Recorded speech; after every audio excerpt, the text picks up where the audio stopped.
तो उसका क्या फायदा है। तो कथाएं आपने श्रीमद् भागवत महापुराण कई बार सुनी। यदि एक कथा से भी उसका थोड़ा सा अंश जीवन में उतारा होता तो भगवान कह रहे हैं बहुत अच्छी स्थिति आपकी मेरे प्रति होती। उससे क्या फल होता, मन में विचार आया।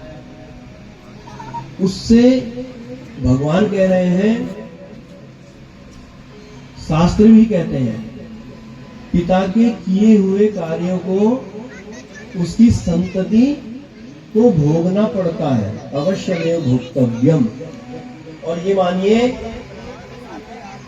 उसमें ब्रह्मलेख है कि जो पिताजी ने कर्म किए हैं उस कार्य को करने के फल, चाहे वो शुभ हो चाहे वो अशुभ हो, 3 पीढ़ी तक अवश्य भोगने ही पड़ेंगे।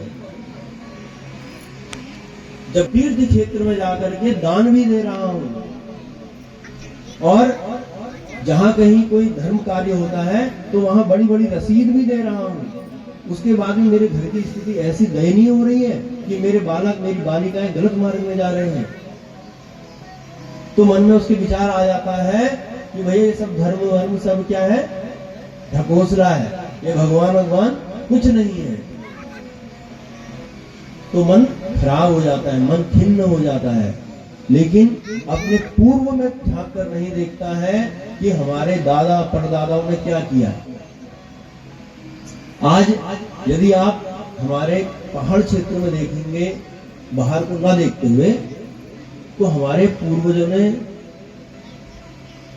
बताते हैं, सुना है कि कई विवाह कर लेते थे और घर में फिर विवाह करने के बाद जो घर में स्त्री आती थी उनके साथ बहुत अन्याय हुआ करता था और वो स्त्री बेचारी अपने आप को अग्निदाह कर लेती थी, बाद में वही हमारे उसमें आमा रूप में निकलती है, बताते हैं। और ये अधिकांश हम देखते हैं। तो इसका मतलब क्या हुआ कि हमारे पूर्वजों ने